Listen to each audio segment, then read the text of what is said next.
Evan pushed aside thick leaves, the air heavy with the smell of wet soil and strange flowers. The alien jungle hummed with insect clicks and deep animal growls. His boots sank into the soft ground, and every step made the underbrush shift like something alive. He stopped when a faint sound reached his ears. It was not the call of a bird or the hiss of a lizard. It was softer, almost like a breath. He turned slowly, scanning between the trees. Sunlight slipped through the tall canopy, painting moving shadows on the moss. Then he saw her. She stood only a few steps away, bare skin touched by the green light, long hair tangled with vines and leaves. Her eyes were bright, almost glowing, watching him without fear. She did not move. Her feet were silent on the forest floor, as if she had grown from the jungle itself. Evan's heart thumped harder. His hand went to the strap of his rifle, but he didn't lift it. She was no threat, at least not in the way predators were. She tilted her head, studying him the way a wild animal might look at a strange new creature. The breeze lifted strands of her hair, but she didn't blink. Then, like a shadow melting into the dark, she turned and vanished between the trees without a sound. He waited, listening. The jungle swallowed the moment, returning to its constant whispers. Evan moved forward, following the faint marks she had left in the dirt. They were small, barefoot prints, light as if she weighed nothing. He followed them to a fallen tree, but the trail ended there. Frustration tightened in his chest. Whoever she was, she knew this jungle better than any map could show.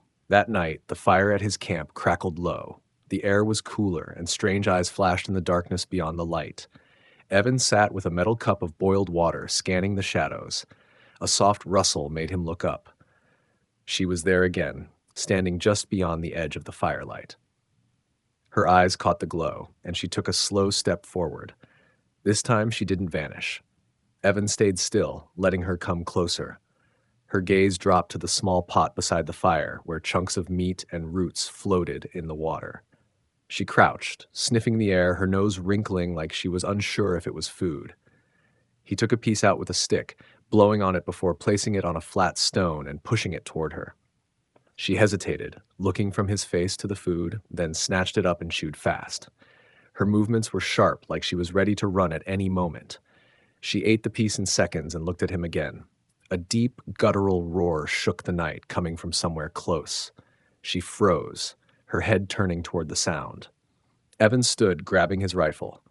Another roar came, this time closer, and the bushes shook as something heavy moved through them. A massive creature burst into view. 4 legs, a mouth full of curved teeth, and eyes like burning coals. It charged, its claws tearing up the earth. Evan fired, the blast lighting the night. The beast roared again, swinging its head toward him. He fired twice more, each shot echoing into the trees. The predator stumbled, then fell with a heavy crash, snapping branches under its weight. The girl had crouched low during the fight, her hair falling across her face.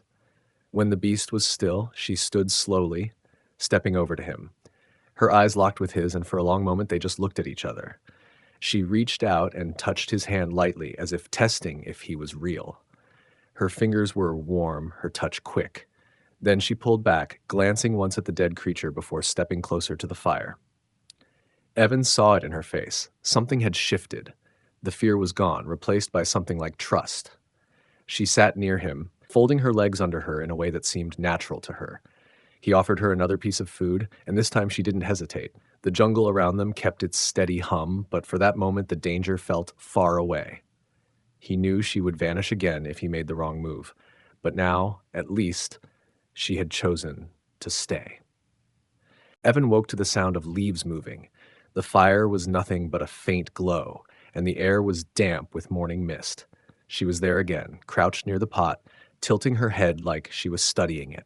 Her hair fell over her face, wet from dew, and the thin layer of leaves and vines she wore clung to her skin. When he sat up, she didn't run. She just stared, unblinking. He reached for a folded blanket and held it out. She looked at it, then at him, her eyes narrowing as if the idea was strange. He stepped closer and draped it over her shoulders, but she instantly shook it off, letting it drop to the ground.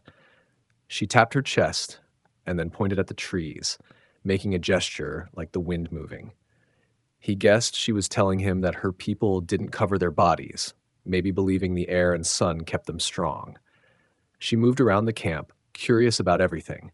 She touched his metal tools, sniffed his canteen, and crouched low to study the small blinking light on his scanner. Every sound from the jungle made her head turn sharply, her senses far more alert than his. When he ate, she took her food into the trees, sitting on a low branch instead of the ground, eating with quick, small bites. The heat grew with the day, and insects swarmed in clouds. She didn't swat them away.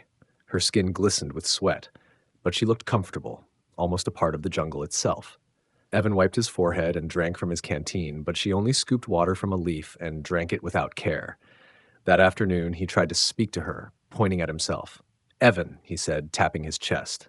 She stared, silent. He tried again, slower. "Evan."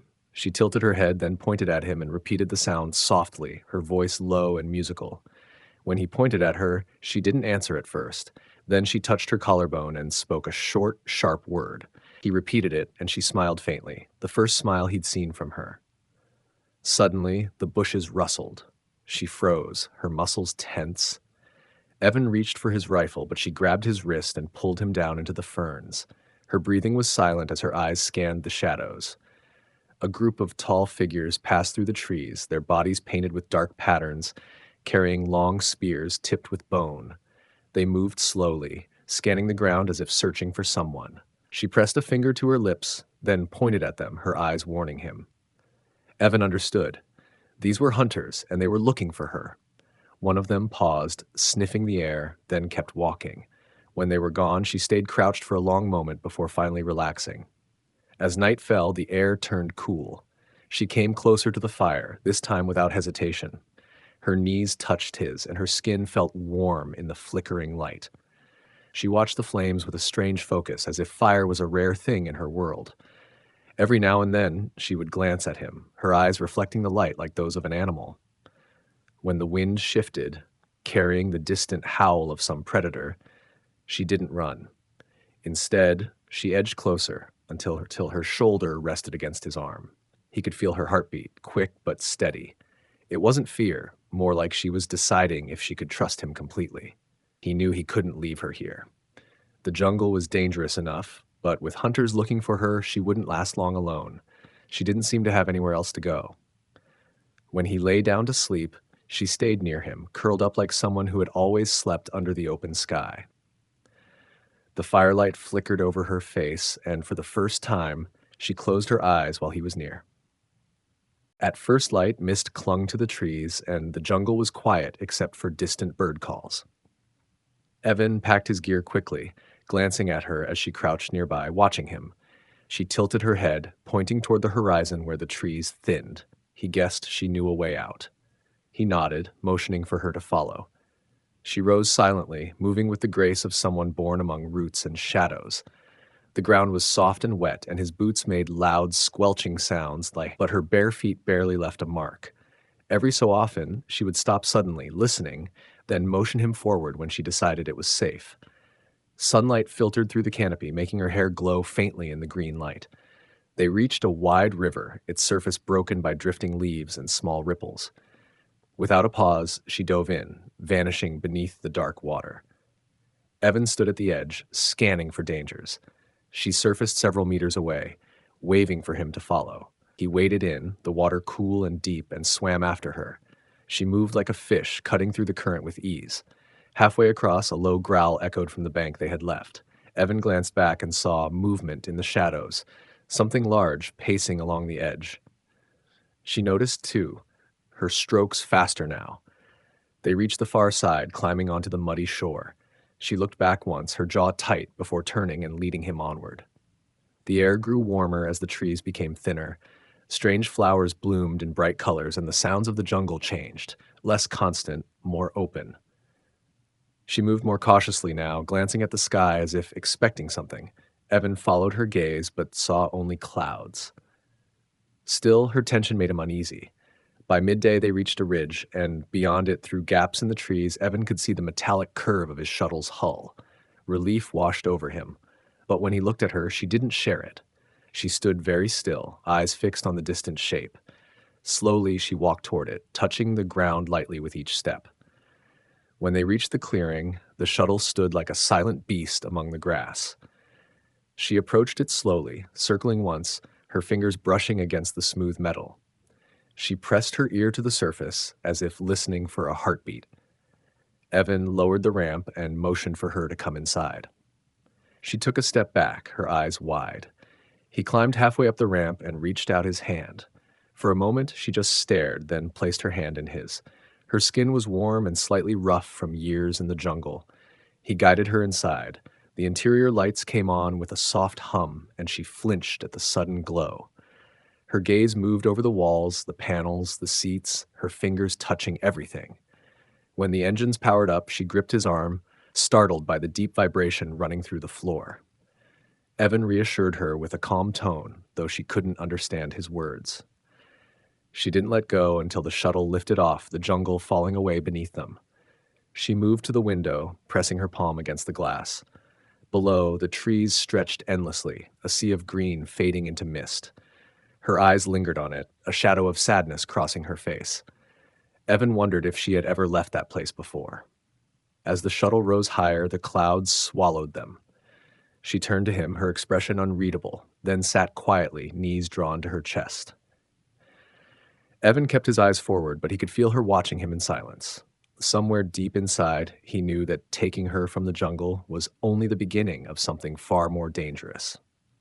The shuttle touched down on a landing pad surrounded by tall towers and moving lights. The noise of the city rushed in the moment the doors opened. She stepped out slowly, her bare feet feeling the smooth surface beneath them for the first time. Her eyes darted in every direction, taking in the glowing signs, the flying vehicles above, and the endless movement of people. The smell of metal, fuel, and strange cooked food filled the air. Evan walked beside her, just keeping a careful eye on the stares she was getting. Her body was still covered only in a rough leaf wrap, and it barely hid her. A group of workers passing by slowed down, whispering. She didn't notice their looks. She was too busy staring up at the sky, where machines zipped past each other like bright insects. A cold wind moved between the towers, and she shivered slightly. Evan took off his jacket and placed it on her shoulders. She frowned, tugged at it like it was a strange skin, and let it slide off. He sighed, catching it before it hit the ground. She pressed her palm to a nearby glass wall, startled when her reflection stared back at her. She touched the glass where her face was, then looked at him with wide eyes. They moved into a busy street lined with vendors and glowing shop fronts. She crouched to examine the tiles under her feet, then stood to sniff the steam rising from a food stall. The shopkeeper waved her away when she tried to touch a display of roasted meat. Evan pulled her back gently, guiding her forward. Every few steps, she would stop to run her fingers along the smooth metal poles, tap on flashing lights, or listen to the hum of a power generator. 2 children passed, laughing and pointing at her. She tilted her head, curious but not upset. Evan realized she had never seen clothing as normal. Her people probably thought it unnecessary. Still, the way people were staring made it clear she would have to adapt quickly. They turned into a narrow street where the glow of a large sign lit the path ahead. Through the wide glass windows, rows of clothing hung neatly. Inside, mirrors lined the walls, and shelves were stacked with colorful fabrics. Evan led her to the door, but she stopped, pressing her hands against the glass to look inside. She saw the mannequins first, still figures dressed in bright clothes, her brow furrowed. He opened the door, and the warm air of the store brushed past them. She stepped in slowly, her eyes fixed on the mannequins. She approached one, circling it like a predator studying prey. Then, without warning, she reached out and poked its cheek. When it didn't move, she tilted her head. Her hand went to its throat, testing if it breathed. When she found no breath, she looked back at Evan, her confusion clear. Shoppers glanced at them, some amused, some annoyed. Evan guided her toward the clothing racks, picking up a soft dress and holding it out. She took it, feeling the fabric between her fingers, then pressing it to her face. She made a sound of surprise, the texture clearly unlike anything in the jungle. He motioned for her to try it on, pointing toward the changing rooms at the back. She went inside, but a moment later, the sound of ripping fabric came from behind the curtain. Evan rubbed his face, already knowing she had torn it. She stepped out wearing the shredded dress like it was a cape. clearly proud of her creation. A store worker gasped, rushing over, but Evan quickly apologized and steered her away. She moved to another rack, picking a long skirt and wrapping it around her waist over her leaf wrap. Then she grabbed a jacket and pulled it on, but left it hanging open. Soon she was layering clothes. 2 skirts, a scarf wrapped around her arm, a pair of gloves she found fascinating. She walked barefoot across the store, turning in circles in front of a mirror to watch the colors move with her. Evan shook his head but couldn't help smiling. At least she was trying. He chose a simple dress for her, something light and easy to move in, hoping she might accept it. She held it against herself and seemed to consider it. Then she looked up toward the door. A shadow filled the entrance. A tall alien male stood there, his body wrapped in armor made of dark bone, his eyes sharp and fixed on her. She froze, every trace of curiosity vanishing from her face. Evan saw the way her fingers tightened on the dress. The stranger stepped inside, his gaze never leaving her. The air in the store seemed to grow colder. The tall alien moved through the store with slow, heavy steps. Each step made the floorboards creak under his weight. His armor was covered in scratches, and strange symbols were carved into the bone plates. His eyes were dark, and they locked on her as if no one else in the room existed. She stepped back, her breathing quickening, clutching the dress in her hands like it was a shield.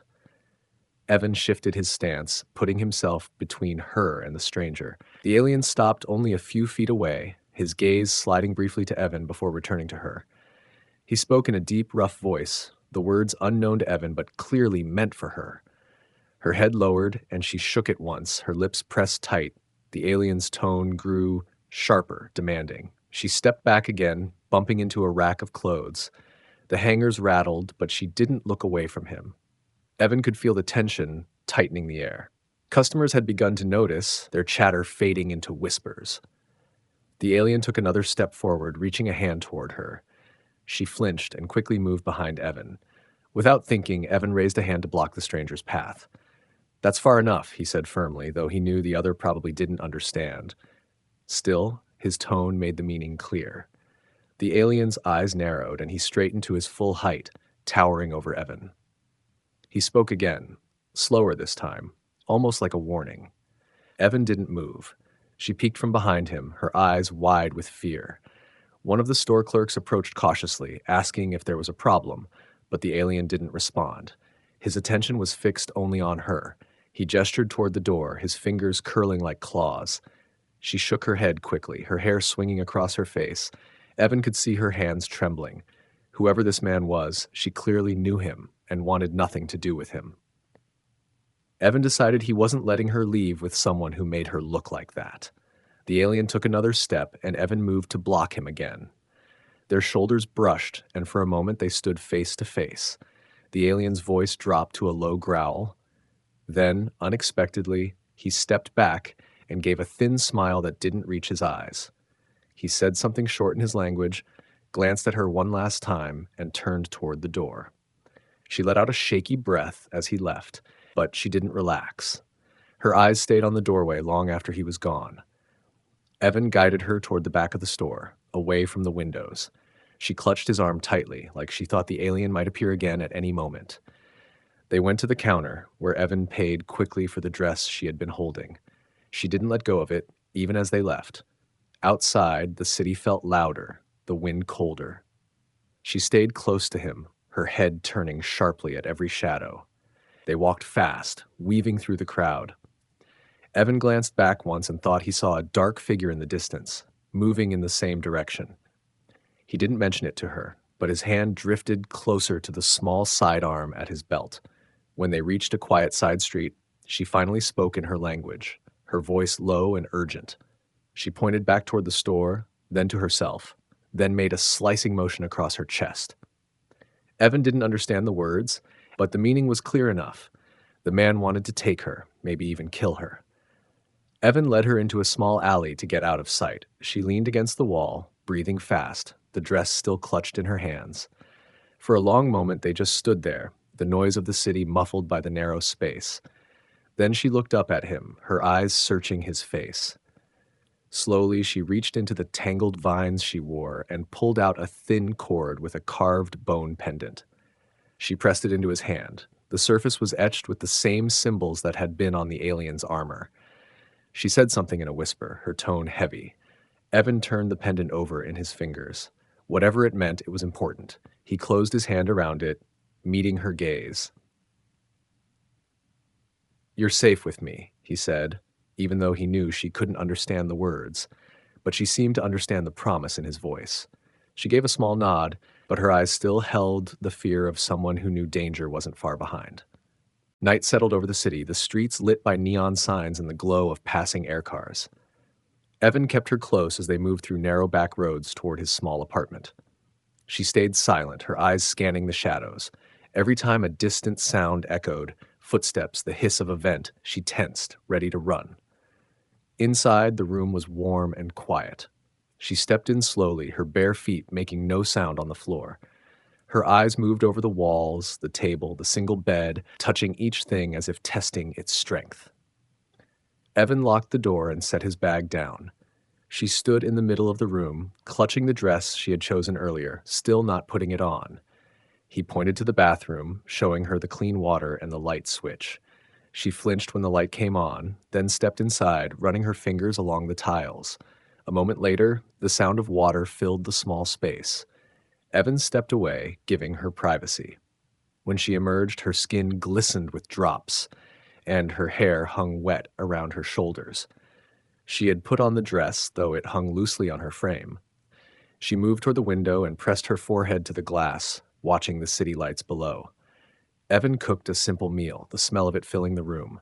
She came closer, sniffing the air like she had in the jungle. He handed her a plate, and she sat cross-legged on the floor to eat. She didn't use the fork, instead picking the food apart with her fingers. Her eyes softened a little with each bite. A sudden knock on the door made her freeze. Evan held up a hand for her to stay put and moved quietly to the door. The knock came again, harder this time. "Who is it?" he called, but no answer came. He unlocked it halfway, just enough to see the hallway. No one was there. He stepped out, scanning both sides. The corridor was empty. When he turned back, she was standing at the doorway, her eyes wide, pointing toward the far end. Evan caught a glimpse of movement, a dark figure disappearing around the corner. He pulled her back inside and locked the door tight. She backed away from the door, pressing herself into the far wall. Her hands shook, and she muttered something quickly in her own language. He could only catch the fear in her tone. She pointed to the carved bone pendant on the table, then to the door, making a gesture like someone grabbing something. Evan understood enough. The man from the store had found them. The rest of the night, she didn't sleep. She sat against the wall, knees pulled to her chest, staring at the door as if expecting it to burst open. Evan stayed awake too, sitting near her with his weapon within reach. The city noise faded as the hours passed, but neither of them relaxed. Near dawn, the sound of footsteps echoed outside again, slow and deliberate. She tensed, gripping the edge of her dress. Evan rose silently, moving to the door. The steps stopped right outside. A low voice spoke in her language. Her eyes went wide. She whispered something sharp back, her tone almost a growl. There was a long silence, then the sound of retreating steps. Evan waited until it was completely quiet before turning back to her. She was breathing hard, her hands clenched. When the first light of morning crept into the room, she finally lay down, curling up on the bed. Evan stayed at the window, watching the street below. The city looked calm, but he knew it was only on the surface. The man would return, and next time, he might not knock. By midday, the sun poured through the windows, casting bright patterns on the floor. She woke slowly, her eyes still heavy, but her body tense the moment she remembered where she was. Evan was at the table, checking his gear and cleaning his sidearm. When she sat up, he glanced at her and gave a small nod, trying to look calm even though the air felt charged with danger. She ate quietly, her gaze flicking to the locked door every few minutes. Evan knew they couldn't stay here. The city was full of eyes, and the man hunting her would not give up. He packed supplies into a small bag, water, food, and a few clothes. She watched him work, her hands tightening on the carved pendant that never left her side. When they stepped out into the street, the noise of the city swallowed them. Evan kept her close, guiding her through crowded markets and under the shadows of tall buildings. She stayed silent, matching his pace. At one point, she pulled him into an alley, pressing him against the wall just as a patrol of armored guards passed the main road. Her instincts were sharp, and he trusted them. They reached the edge of the city where the buildings thinned and small transport shuttles waited. Evan led her toward one, but she froze, her eyes locking on a tall figure near the docking gates. The alien man stood there, scanning the crowd. His bone armor caught the light, and even from a distance, Evan could see the sharp line of his smile when his gaze found them. The crowd between them thinned as the man began walking forward. Evan grabbed her hand, pulling her toward the nearest shuttle. The man's pace quickened, his long strides cutting through the noise and movement around them. She glanced back, her breathing turning fast and shallow. They reached the shuttle, but the pilot shouted that it was already full. Without hesitating, Evan pulled her into a side corridor leading behind the docking platforms. The space was narrow, filled with stacked crates and the smell of oil. Footsteps followed, heavy and unhurried. The man was close, and he knew they had no easy escape. Evan pushed her behind a row of containers and crouched low, drawing his weapon. The sound of armor scraping against metal grew louder. The man turned the corner, his shadow stretching long across the floor. His eyes locked on Evan first, then shifted to where she hid. He said something in his language, his voice low and confident. She stepped out slowly, holding the pendant high in her hand. Her voice was steady as she replied, but her body trembled. The man's expression hardened, and he reached for her arm. Evan moved between them, his weapon raised. "She's not going anywhere with you," he said, even though he knew the man couldn't understand. The meaning in his stance was clear. For a moment, no one moved. The noise of the city seemed far away. Then the man lunged. Evan fired a warning shot that cracked against the wall beside the alien's head. The man froze, his eyes narrowing. Slowly, he stepped back, his hand tightening on the hilt of the curved blade at his side. She spoke again, her voice sharper now, like a command. The man's jaw tightened, and after a long pause, he turned away, his footsteps echoing as he left the corridor. Evan exhaled, lowering his weapon. She moved to him, placing the pendant in his hand again. Her eyes were serious, filled with a mix of fear and trust. He closed his fingers around it, nodding once. They didn't return to the city. Instead, Evan led her to a small settlement far beyond the urban sprawl, where the air was quiet and the streets empty. Days passed without sign of the man, and slowly she began to relax. She wore the dress more often now, though sometimes she still walked barefoot, feeling the ground like she was back in the jungle. One night, under a sky filled with stars, she sat by the fire and looked at him. In halting, broken human words, she said, "I stay with you." Her voice was soft but certain. Evan felt the weight of her choice, knowing it tied both of their fates together. He smiled faintly, but his eyes stayed on the dark horizon. The jungle might be far away, but the man hunting her would remember. And when he came again, Evan would be ready.